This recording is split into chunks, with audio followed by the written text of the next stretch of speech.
एक जवान लड़की रात को 2 बजे सड़क पर एक 2 माह की बच्ची का गला दबाकर उसे मारने की कोशिश कर रही थी। मैं उस लड़की को पकड़कर पुलिस स्टेशन ले गया। उस लड़की ने रोते हुए बताया कि मेरा मौलवी बाप एक तवाइफ के कोठे पर उसके बच्चों को दीनी तालीम देने जाता था। एक रोज मेरा बाप कोठे पर गया तो उस तवाइफ के यहाँ एक बेटी पैदा हुई थी जिसे मेरा बाप अपने घर ले आया, मगर ये देखकर मेरे जिस्म से जान निकल गई जब मेरा बाप उस बच्ची के साथ।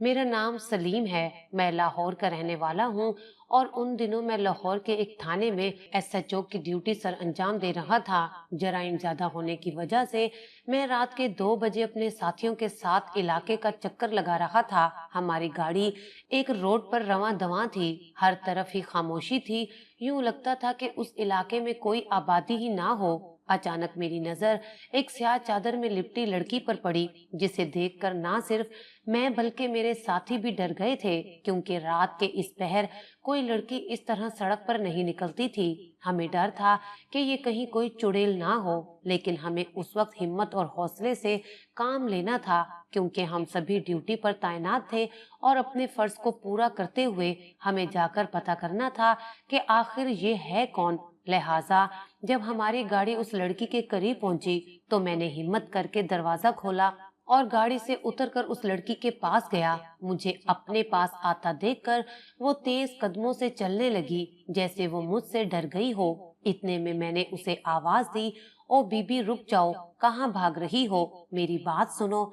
मेरी आवाज पर वो जैसे ठटक कर रह गई थी। वो बड़ी सुस्त रवि से पीछे को मुड़ी। मैंने देखा उसके हाथ में एक गठरी भी थी जो उसने अपने सीने से लगा रखी थी। उस गठरी को देखकर मुझे इस बात का यकीन हो गया कि वो जरूर कोई चोर है और सामान चुरा कर भाग रही है। मैं तेजी से उसकी जानिब बढ़ा और कहा, तुम जैसे लोगों की वजह से ही हमें आधी रात को बाहर निकलना पड़ता है। ये सामान कहाँ से चोरी करके ले जा रही हो?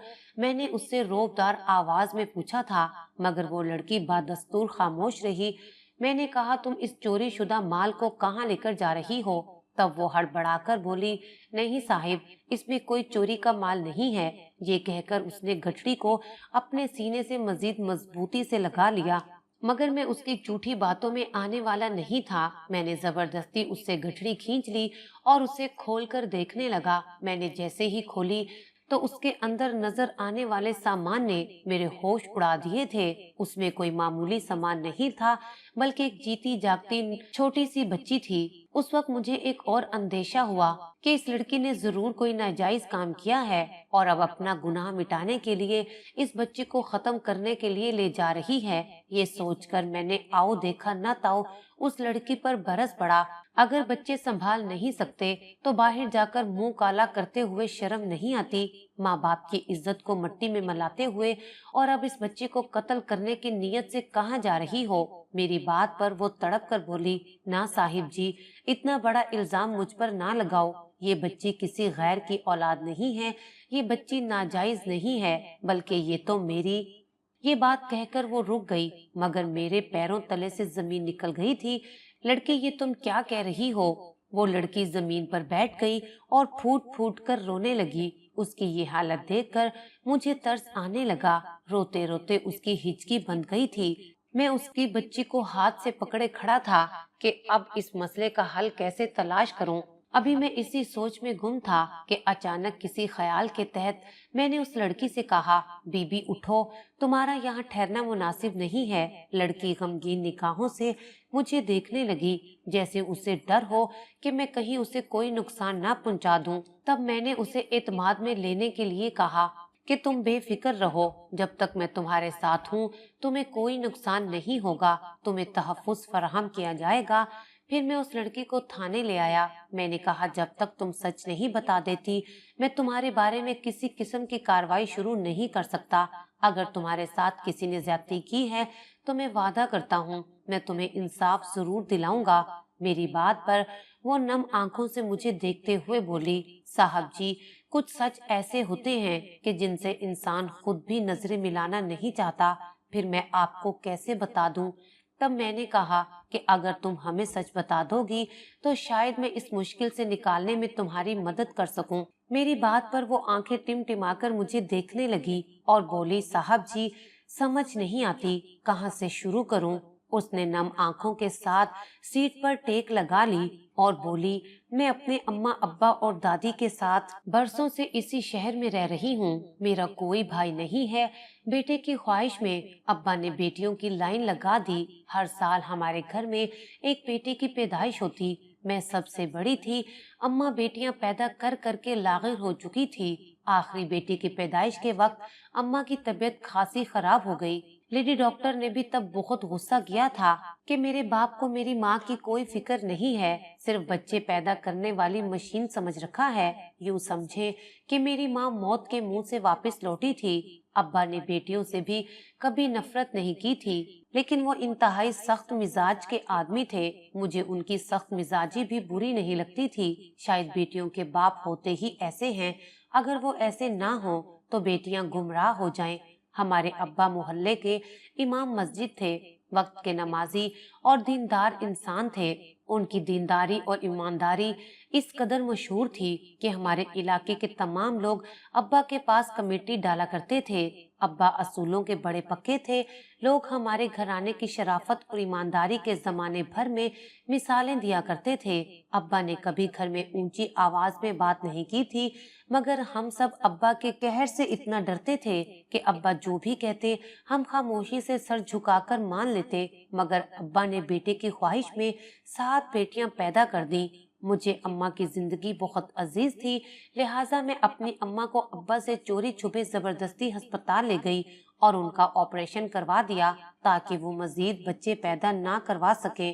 जब इस बात का अब्बा को इल्म हुआ तो उन्होंने मेरे मुंह पर एक जोरदार थप्पड़ दे मारा था। वो पहली मर्तबा था जब अब्बा ने मुझ पर हाथ उठाया था, मगर अपनी माँ की तकलीफों के आगे वो थप्पड़ इंतहाई हकीर था। दिन यूं ही खामोशी से गुजरते जा रहे थे। हमारे मोहल्ले की पिछली जानिब एक ऐसा घर था जिसकी वजह से अब्बा हम सब बहनों को दरवाजे से झांकने की इजाजत नहीं देते थे।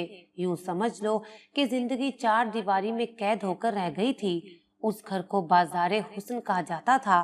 सारा दिन वहां रंग बिरंगी तितलियों और मनचले परवानों का डेरा रहता, मगर हम सब इन चीजों से बहुत दूर अपने घर में पुरसुकून जिंदगी गुजार रहे थे। एक दिन अचानक हमारे घर के दरवाजे पर दस्तक हुई। उस वक्त अब्बा घर पर ही मौजूद थे। उन्होंने दरवाजा खोला तो सामने चिमचमाते जोड़े में एक औरत खड़ी थी जिसने अपने चेहरे पर मेकअप किया हुआ था। वो आगे बढ़ी और बोली, मौलवी साहब, मुझे आपसे बड़ा जरूरी काम था। हमारे बच्चों को कुरान पाक पढ़ा दे तो आपकी बड़ी मेहरबानी होगी। अब्बा ने उसकी बात बीच में ही काट दी और बोले, मैं तुम लोगों के घर में कदम रखना भी अपने लिए गुनाह कबीरा समझता हूँ। मैं किसी तौर पर भी तुम लोगों के बच्चों को नहीं पढ़ाऊंगा और तुम लोगों की कमाई मुझ पर वैसे ही हराम है। अब्बा ने उस औरत को बुरी तरह धुतकार कर घर से निकाल दिया था। बाद में अम्मा ने मुझे बताया कि वो औरत पास वाले कोठे से आई थी। उसका नाम अनीसा बेगम है, लेकिन उसके बाद कभी भी इस घर में उस औरत का जिक्र नहीं हुआ था। जिंदगी एक मर्तबा फिर अपनी डगर पर चलने लगी। कुदरत को शायद कुछ और ही मंजूर था। एक दिन मेरे दादा की तबीयत बेहद खराब हो गई।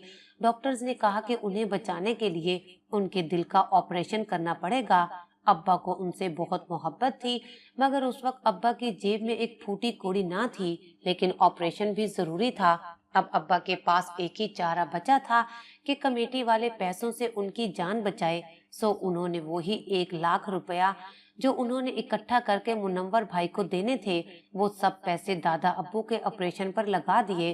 दादा की जान तो बच गई, मगर उसके बाद एक दिन भी ऐसा नहीं था कि मैंने अपने बाबा को सुकून की नींद सोते देखा हो, क्योंकि बाबा को पता था कि लोगों के पैसे उन्हें जल्द ही वापस करना पड़ेंगे।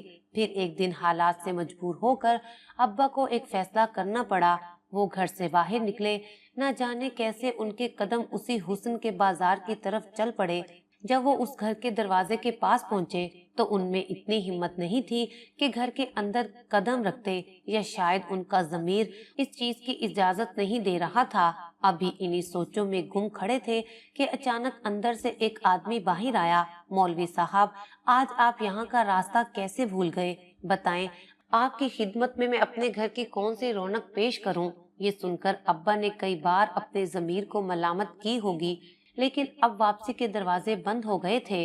मैं यहाँ किसी बुरी नीयत से नहीं आया, आपके बच्चों को कुरान पाक पढ़ाने आया हूँ। अनीसा बेगम ने कुछ दिन पहले मुझे इस काम के लिए बुलाया था। ये सुनते ही सामने खड़े इंसान की बाछें खिल गई और उसने कहा, ठीक है मौलवी साहब, आए, मैं आपको अंदर ले जाता हूँ। इतने में अनीसा बेगम सलाम करती अब्बा के करीब आ गई, मगर तभी अब्बा ने कहा कि मुझे कुछ रकम एडवांस चाहिए थी। अब्बा ने डरते डरते 50,000 रुपए का नाम लिया तो ये सुनकर सामने खड़ा शख्स खासा हैरान हुआ और बोला, आपको इतने पैसों की जरूरत क्यों पड़ गई है? इतने में अनीसा बेगम बोली, मौलवी साहब क्यों ना मैं आपके लिए ये काम और भी आसान कर दूं। अब्बा ने सवालिया निगाहों से उनकी जानिब देखा। अनीसा बेगम उन्हें अंदर ले गई। अब्बा मजबूर थे, खामोशी से उसके साथ चल पड़े। कमरे में जाते ही उन्होंने अब्बा से एक ऐसी बात कही कि अब्बा का ईमान भी कमजोर पड़ गया। मौलवी साहब, मैं आपको 50 नहीं 1 लाख दूंगी। आप भी जानते हैं कुरान पढ़ाने की इतनी उजरत आजकल कोई नहीं देता। आपको बस हमारा एक काम करना पड़ेगा, इसके बदले आप जो चाहे ले लीजिएगा। ये सुनकर अब्बा का दिल तो धड़कना भूल गया था, मगर वो भी मजबूर थे। तब अब्बा ने बड़ा सोचने के बाद कहा, ठीक है, मैं आपका कोई भी काम करने के लिए राजी हूँ। ये सुनकर तो उस औरत की बातें खिल गई। वो बहुत ही तजर्बेकार औरत थी। वो जानती थी कि मौलवी साहब के यहाँ सिर्फ और सिर्फ बेटियां ही पैदा होती हैं, और उसने अब्बा को इसी मकसद के लिए कोठे पर बुलवाया था। दीनी तालीम से उसका कोई लेना देना नहीं था। उसने कहा कि आपको मुझसे निकाह करना होगा, और जब मैं कहूँगी आपको मुझे तलाक देनी होगी। अब्बा बहुत मजबूर थे, वो इस बात पर राजी हो गए। उसी शाम अब्बा का उस हुस्ने महफिल की सबसे हसीन परी के साथ निकाह कर दिया गया। उन लोगों के लिए इस तरह के निकाह कोई बड़ी बात नहीं थी, मगर अब्बा टूट कर बिखर गए थे। चंद ही दिनों में अल्लाह ने उस औरत के पेट में अब्बा की औलाद डाल दी। उन दिनों अब्बा खासे परेशान और खामोश रहने लगे थे। कोठे वालियों ने अब्बा को ढेर सारी रकम दी। बेटी की पैदाइश के बाद मजीद रकम देने का वादा कर रखा था। खुदा खुदा करके 9 महीने गुजर गए। अल्लाह ने उन्हें बेटी जैसी नेमत से नवाज दिया। अब्बा ने उस बच्ची के कान में आजान देना चाही, मगर ये लोग उस बच्ची को अपने कोठे पर ले गए और वहाँ घुंघरों की झनकार और ढोल की ताप सुनाते रहे। ये सब देखकर अब्बा का खून खौल उठा, मगर वो मजबूर और बेबस थे। उन लोगों से वादा कर चुके थे। शायद अब्बा जल्दबाजी में अपने ईमान का फैसला कर चुके थे। उन लोगों का ख्याल था कि अगर बच्ची अभी से ये आवाजें सुनेगी तो एक बेहतरीन रकासा बनेगी, मगर अब्बा का दिल छलनी हो रहा था। उन्होंने हिम्मत की और कोठे की एक औरत जो बच्ची पाल रही थी उसके पास गए और कहा, तुम भी एक औरत हो, जानती हो कि बेटियों के लिए बाप कितने हसास होते हैं। खुदा के लिए यहाँ से भाग चलो। मेरी बेटी को इस कोठे की जीनत मत बनाओ। मैं नेक और शरीफ आदमी हूँ। मैंने सारी जिंदगी अपनी बेटियों को घर से बाहर नहीं निकलने दिया। मैं कैसे गवारा कर सकता हूँ कि मेरी बेटी कोठे पर लोगों के सामने नाचे। मगर वो कहाँ मानने वाली थी। उसने साफ इनकार कर दिया कि ऐसा नहीं हो सकता। मौलवी साहब, ये बेटी पूरी जिंदगी इसी घर में रहेगी। अगर ये बेटी आपके जिगर का टुकड़ा है तो मैं इस कोठे की जीनत हूँ। यहाँ पर सारी रौनक मेरे दम से होती है। मैं इन आसाइशों से भरपूर जिंदगी छोड़कर तुम्हारी 4 दीवारी में कैसे रहूंगी। उसकी बातें सुनकर अब्बा दिल बर्दाश्ता हो गए। उन्हें उस वक्त शायद अम्मा की कदर आई थी, जिन्होंने जिंदगी में एक बार भी अब्बा को ना नहीं की थी। आंखों में लातादाद आंसू लिए अब्बा तवाइफ के कोठे से खाली हाथ लौट आए थे। घर आकर ना जाने कितनी देर अब्बा मुसल्ले पर बैठे रोते रहे, अपनी इस गलती की माफी मांगते रहे। जब अम्मा ने अब्बा से इस कदर रोने की वजह दरियाफ्त की तो अब्बा ने साफ कह दिया, मुझसे बहुत बड़ा गुनाह हो गया। अल्लाह ताला मुझे कभी माफ नहीं करेगा। अम्मा ये सुनकर हैरान रह गई थी कि इतने मुत्तकी और परहेजगार इंसान होते हुए ये अब्बा कैसी बातें कर रहे थे। तभी अब्बा ने अम्मा को सारी दास्तान सुना डाली और फिर न जाने कितनी देर दोनों मियाँ बीवी अपने दुखों का मातम मनाते रहे। वो दोनों फूट फूट कर रोते रहे, मगर कोई नहीं जानता था कि उन दोनों की गुफ्तगू मैं पहले ही सुन चुकी हूँ। मेरे ऊपर ये भी हकीकत कयामत की तरह अश्कार हुई थी। अब्बा घर को कुंडी लगाकर अपने कमरे में सोने चले गए। अम्मा हमारे पास आकर सो गईं कि अचानक रात के पिछले पहर घर का दरवाजा बजने लगा। अब्बा ने उठकर दरवाजा खोला तो सामने वही औरत हाथ में बच्चा पकड़े खड़ी थी। उसने वो बच्ची अब्बा को थमा दी और बोली कि मैं कोठे पर लड़कियों को तैयार करती हूँ, मगर ये पहली बार है कि मेरे दिल में आपने खुदा का खौफ डाल दिया है। इस बच्ची को ले और यहाँ से कहीं दूर चले जाएं। ये कहकर वो बच्ची अब्बा को देती वहाँ से चली गई। अब्बा ने दरवाजा बंद कर लिया और बच्ची को लेकर अपने कमरे में चले गए, मगर अभी उस औरत को गए चंद ही लम्हे गुजरे थे कि अचानक घर का दरवाजा धड़ धड़ बजने लगा। बाहर से कई मुख्तलिफ नौयत की आवाजें आ रही थी। कोई कह रहा था बच्ची हमारे हवाले कर दो वरना ये दरवाजा तोड़कर अंदर आ जाएंगे। एक और आदमी बोला ये अनीसा बेगम की बच्ची है, इसे हमारे हवाले कर दो वरना हम पुलिस ले आएंगे। मेरी सारी बहनें सहमी हुई थी और मेरी अम्मा उन्हें संभाल रही थी। कमरे के दरवाजे में से मैंने देखा कि अब्बा उस मासूम बच्ची का गला दबा रहे थे, क्योंकि वो जानते थे चंद लम्हों में वो लोग उस बच्ची को आकर ले जाएंगे। अब्बा पहले ही चंद पैसों के लिए ये गुनाह कर चुके थे और अब उससे भी बड़ा गुनाह करने चले थे। मैंने आओ देखा न ताओ अब्बा के सर पर एक जोरदार डंडे से वार कर डाला। डंडा पड़ते ही अब्बा जमीन पर लड़खड़ाकर जा गिरे। मैं उस बच्ची को उठाती छत पर चली गई। छत के एक कोने में बच्ची को लिटा दिया। बच्ची मेरे हाथों में आते ही पुरसकून हो गई। मैं जल्दी से नीचे आ गई। अभी तक वो लोग दरवाजा पीट रहे थे। मैं जानती थी अगर मैंने दरवाजा ना खोला तो ये लोग जल्द दरवाजा तोड़कर अंदर आ जाएंगे, लिहाजा मैंने दरवाजा खोला। वहाँ पर अनीसा बेगम और उसके साथ 2-3 मर्द खड़े थे। वो लोग मुझे देखते ही बोले तेरा बाप कहाँ है, हम उसे नहीं छोड़ेंगे, अपनी बेटी लेकर ही जाएंगे। मैंने कहा अब्बा ने तो पिछले दरवाजे से जाकर बच्ची का गला दबाकर उसे गटर में फेंक दिया है। मुझसे ये बर्दाश्त नहीं हुआ। मैंने अब्बा के सर पर डंडा मार दिया है। एक आदमी आगे आया और कुछ लोग पीछे दरवाजे की तरफ भागे। गटर बहुत गहरा था और पानी से भरा हुआ था और उसके ऊपर से ढक्कन गायब था, जो कुछ दिन पहले कोई नशई उठाकर ले गया था। मगर उन्हें ये सब देखकर यकीन हो गया कि सच में यही माजरा है। वो लोग शोर मचाते हुए वापस चले गए, मगर मैं जानती थी वो दोबारा जरूर आएंगे। सो मैं भागती हुई उस बच्ची को लेकर वहां से बाहर निकल आई। मैं नहीं जानती थी कि पीछे मेरे घर वालों पर कौन सी कयामत बरपा हुई होगी, मगर इतना जानती हूँ कि मैं अपनी बहन को इस तरह जमाने भर में रुस्वा होने के लिए नहीं छोड़ सकती। मेरे बाप ने उसका गला दबाकर मार देना था और कोठे वालों ने उसे तवाइफ बना देना था। मैं अपने बाप के खून को इस तरह मरते हुए या तवाइफ बनते हुए नहीं देख सकती थी। मैंने इरादा किया कि मैं यहाँ से भागकर पूरी जिंदगी इस नन्ही सी जान की हिफाजत करूंगी। ये कहते हुए उस लड़की ने बच्ची को सीने से लगा लिया। लड़की की आंखों में आंसू की झड़ी लग गई। तब मैं हैरत का मुजस्मा बने उसे देखने लगा। आज ही एक बच्ची की गुमशुदगी की रिपोर्ट हमारे थाने में दर्ज हुई थी। मेरी ये बात सुनकर लड़की की आंखें हैरत के मारे फटी की फटी रह गईं, मगर अब मुझे ही कुछ करना था, क्योंकि मैं इस तरह 2 बेगुनाह जानों को खतरे में नहीं डाल सकता था। मैंने कहा तुम मेरे घर चलो, वहाँ तुम्हें मुकम्मल तहफ़्फ़ुज़ मिलेगा और इस केस को मैं जल्द से जल्द खारिज करवाने की कोशिश करूंगा। मेरी बात सुनकर वो रजामंद हो गई, शायद इसलिए क्योंकि उसके पास और कोई चारा नहीं था। वो लड़की खामोशी से मेरे साथ चल पड़ी। मेरे घर वालों ने उसकी कहानी सुनकर उसे दिल से खुशामदीद कहा। हमारे घर में एक सर्वेंट क्वार्टर था। हमने वहाँ पर उसके रहने को बंदोबस्त कर दिया। मैंने उसके घर वालों की खोज निकाली तो मालूम हुआ कि उसका बाप अस्पताल में दाखिल है।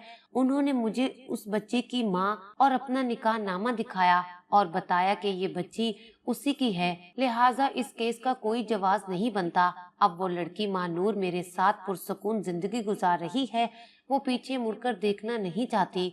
उसकी वजह ये है कि उसे डर है कि कहीं उसका बाप उसे और उस बच्ची को मार ही ना दे। मेरे भतीजे अहमद को वो लड़की काफी दिनों से पसंद थी और फिर जैसे ही उसने हमारे सामने अपनी पसंदीदगी का इजहार किया, तब मैंने भी इस रिश्ते के लिए हाँ कर दी। मैंने बड़ी धूमधाम से महानूर की शादी अपने भतीजे से कर दी। अब वो अपने घर में बेहद खुश है, अपनी बहन को अपनी औलाद की तरह पाल रही है।